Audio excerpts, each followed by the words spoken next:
જય માતાજી મિત્રો, સ્વાગત છે આજના વ્લોગ વિડીયોમાં. અને આજે આપણે ચિંતા કાકાનો દીકરો જે રોહન છે એનો બર્થડે છે અને કેક કાપવા માટે આપણે ગામના બધા છોકરા હાજર થઈ ગયા છે. અને આ બાજુ રણસી, તો રણસીભાઈ ને આપણે ગીત ગવડાવશે. રણસી ગીત ગઈ નાખે.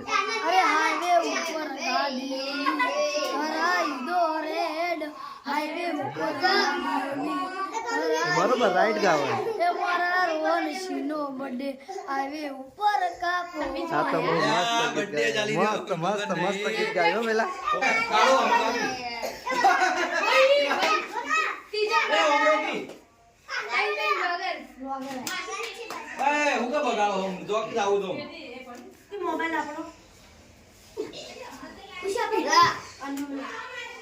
ખુશી આગી જા. હેપી બર્થડે ટુ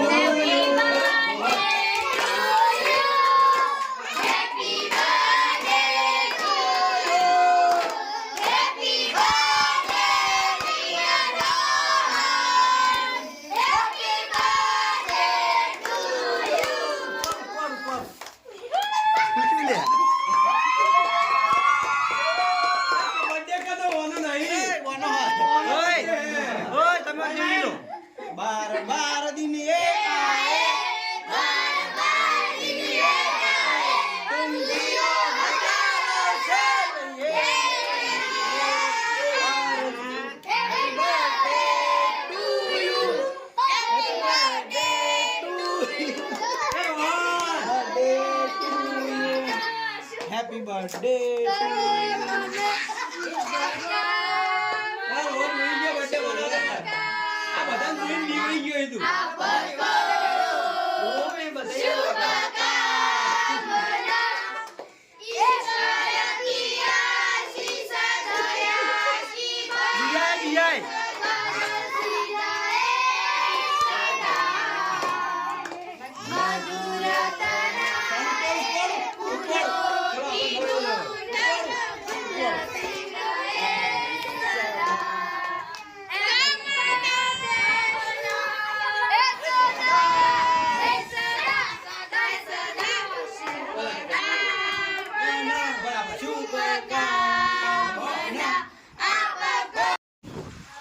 તો આપણે રોહનનો બર્થડે પટાઈ અને ખાઈ અને ભગતબાના ઘેર આવ્યા હતા.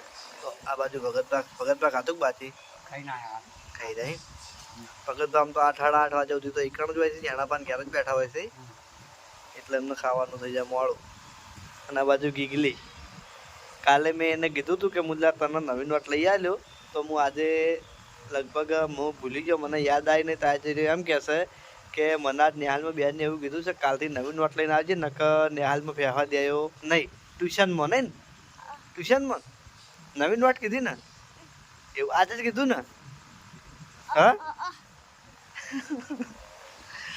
જૂઠો હે લાલ્યા જેવો જૂઠો. અને આપણે ભગતભા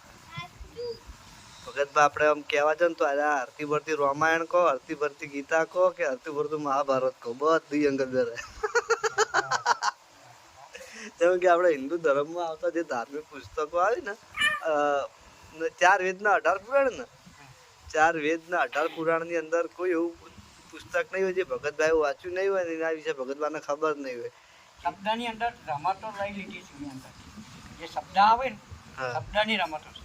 શબ્દથી ઋષિ મુનિયાની કોઈ વાત હોય, રામાયણ ગીતાની વાત હોય, કોઈ પણ બીજા સ્વામી વિવેકાનંદ છે, સંત તુકારામ છે, આવી કોઈ પણ વાત હોય તો આપણને મગજમાં ઠીક થઈ જાય. અને પહેલાં આપણે દર શ્રાવણ મહિનામાં આપણે જેણાભાના ઘેર ભગતભા રામાયણ વાંચવા આવતા, દરેક શ્રાવણ મહિનામાં.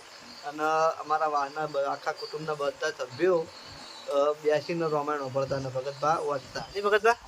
જેણાભાના ઘેર જ ને, લગભગ ગઈ સાલ જ નહીં વાંચી ને. હા, એક વર્ષ નહીં વાંચી રામાયણ. અને આ બાજુ સિંધુ એ હાથમાં મસાલો હંતાડે, મને ખબર. આ તાર છોકરો તાર જેવો જૂઠો હોય. શું કે બેને એમ કીધું હોય ટ્યુશનમાં કે કાલથી નવી નોટ લઈને આવજે, ને કે ટ્યુશનમાં નહીં બેસવા દઉં. આ તો બેનનો નંબર હે. બેનનો નંબર હે લાલજી.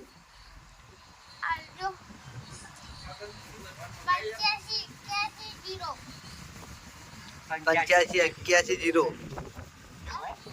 હોય ને 85 81 સિરીઝ હોય ને હોય સિરીઝ હોય ને આપણે સિરીઝ 63 થી ચાલુ થાય 63 થી મોડી 99 પાટણ જિલ્લા ના ઇન્ડિયામાં 63 થી મોડી 99 થી શું કે સિંધુ આપણે કમલીવાળા ફોર્મ કેટલું પટાવ્યું તમે હા અમાર ઘર તો તું જો આ બાજુથી જાય ને રકી કાકાના ઘર બાજુથી જાય તોય વચ્ચે હ વાઘુબાના ઘર બાજુથી આવે ને તોય વચ્ચે હ પોચ પટે એવું હે 4 પટાવા નહીં કેટલો ટાઈમ થાય અંદાજે હજુ 1.5 મહિનો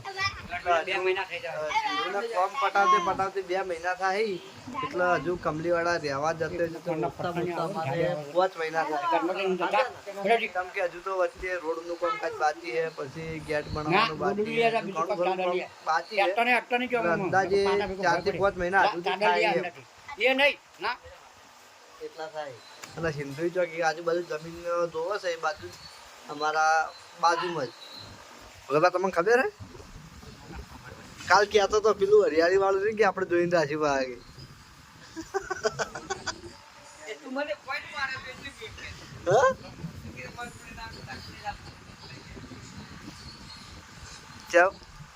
તું કે લઈ લીધી હે વાત થઈ જઈએ બાકી એમ કીધું તું તે તો હા સારું તે સારું ઘર વેચી મારી ને તો કમ્પ્લીટ ઘર જમીન આવી જાય તો પૈસા બીજું તો કે ભગત અમારા હાથની ખોટી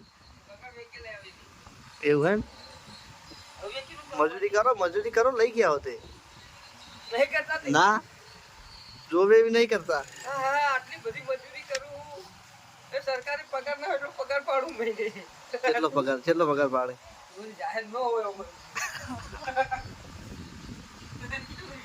હા તો આપણે આટલા જ કરીએ બ્લોગ કન્ટિન્યુ અને આજનો બ્લોગ હજુ લગભગ પૂરો થતો નહીં કેમ કે તો હા એ તો પણ હવે એ બોલે તો હું સમજવાનું નહીં એટલે એનો બ્લોગ લઈને કોઈ મતલબ નહીં. જય માતાજી. આપણે આવ્યા હતા અત્યારે ટેરેસ ઉપર ભગતબાના ઘેર બેઠા હતા આમ તો અને આ બાજુ બેઠો છે મારે ભણો. જય માતાજી. જય માતાજી. બહુ મોટો માણસ થઈ ગયો એટલે બોલવાની સ્ટાઇલ બદલી નાખી યાર. આ બુની વ્યક્તિ એમ કામ નહીં કરતો કેમ કે અમારે યાર ગાડીના ઓર્ડર નહીં કાલથી ચાલુ થઈ જાય એટલે બહુ મોટો માણસ થઈ ગયો. લગભગ પગાર ડબલ પાડવા માંડ્યો એટલે હવે બોલવાની સ્ટાઇલ બદલી નાખી ને આ બાજુ ભણા નહીં ભણો ને ભણો આ બાજુ છે નખરોળ રોમજી થાચી પણ તું તો યાર આખો દાડી થાચેલો હોય. હા ટીટી ઘોડો છીએ આ બાજુ ટીટી ઘોડો. ભાઈ તું રજા ઉપર તારે હવારામાં તું તો નતો હવારામાં નતો ને સવારમાં 7 વાગ્યાથી નોકરી ચાલુ થાય આપણી. હા રાતે 8 વાગે એવું હે રાતના રાતે આપણે 8 વાગે પછી સુતા. દાળ ચોકડી ફરતો હતો. દાડે ચોકડી હું કોર્ટમાં ગયો તો મુદત ભરવા ગયો. જો આનું શરીર જોઈ તો વિચાર લાગે અરે મુદત ભરતો હોય છે. પેલા દવાખાને ગયો પછી કોર્ટમાં ગયો. દવા મતલબ દવાખાનું ચાલુ ને કોર્ટ ખાનું ચાલુ એમ ને બે ચાલુ. સારું કહેવાય ભાઈ તારે.